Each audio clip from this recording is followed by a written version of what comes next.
অবৈধ অভিবাসীদের বিরুদ্ধে দেশের ইতিহাসের সবচেয়ে বড় বিতরণ অভিযান কেবল শুরু হয়েছে বলে সতর্ক করেছে হোয়াইট হাউস।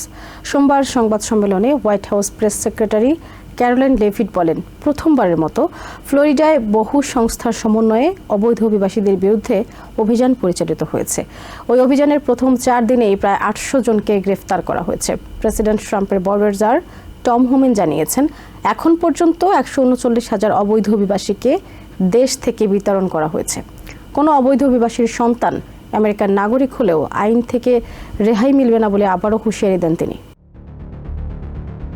দ্বিতীয় মেয়াদে প্রেসিডেন্ট নির্বাচনের প্রচারণার সময়ই ডোনাল্ড ট্রাম্প ঘোষণা দেন, ক্ষমতায় এলে অবৈধ অভিবাসীদের বিরুদ্ধে দেশের ইতিহাসের সবচেয়ে বড় বিতরণ অভিযান চালানো হবে। প্রেসিডেন্টের দায়িত্ব নেয়ার পর সে অনুযায়ী কাজ শুরু করে তার প্রশাসন।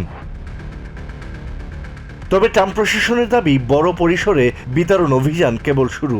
নিয়মিত সংবাদ সম্মেলনে হোয়াইট হাউসের প্রেস সেক্রেটারি ক্যারোলাইন লেভিট জানান, ইমিগ্রেশন অ্যান্ড কাস্টমস এনফোর্সমেন্ট, আইস এবং ফ্লোরিডার সব আইন শৃঙ্খলা রক্ষাকারী বাহিনী প্রথমবারের মতো অবৈধ অভিবাসীদের বিরুদ্ধে যৌথ অভিযান শুরু করেছে।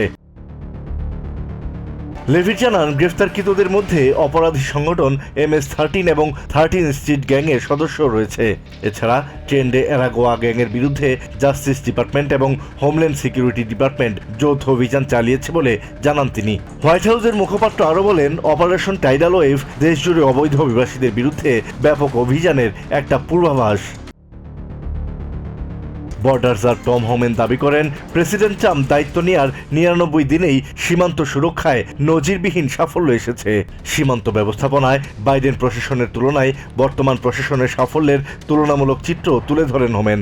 3 আমেরিকান শিশুকে তাদের মায়েদের সঙ্গে দেশ থেকে বের করে দেয়া নিয়ে এক প্রশ্নের জবাবে হোমেন বলেন, কেউ যদি অবৈধ অবস্থায় থেকে সন্তান জন্ম দেন তাহলে এমন পরিস্থিতির জন্য তিনি নিজেই দায়ী।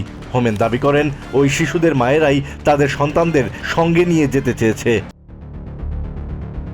পরিবারকে আলাদা করার চেয়ে একসাথে বিতাড়িত করাই বেশি মানবিক পদক্ষেপ বলে মন্তব্য করেন হোমেন। বর্ডারজার জানান, এখন পর্যন্ত যত অবৈধ অভিবাসীকে বিতরণ করা হয়েছে তাতে তিনি সন্তুষ্ট।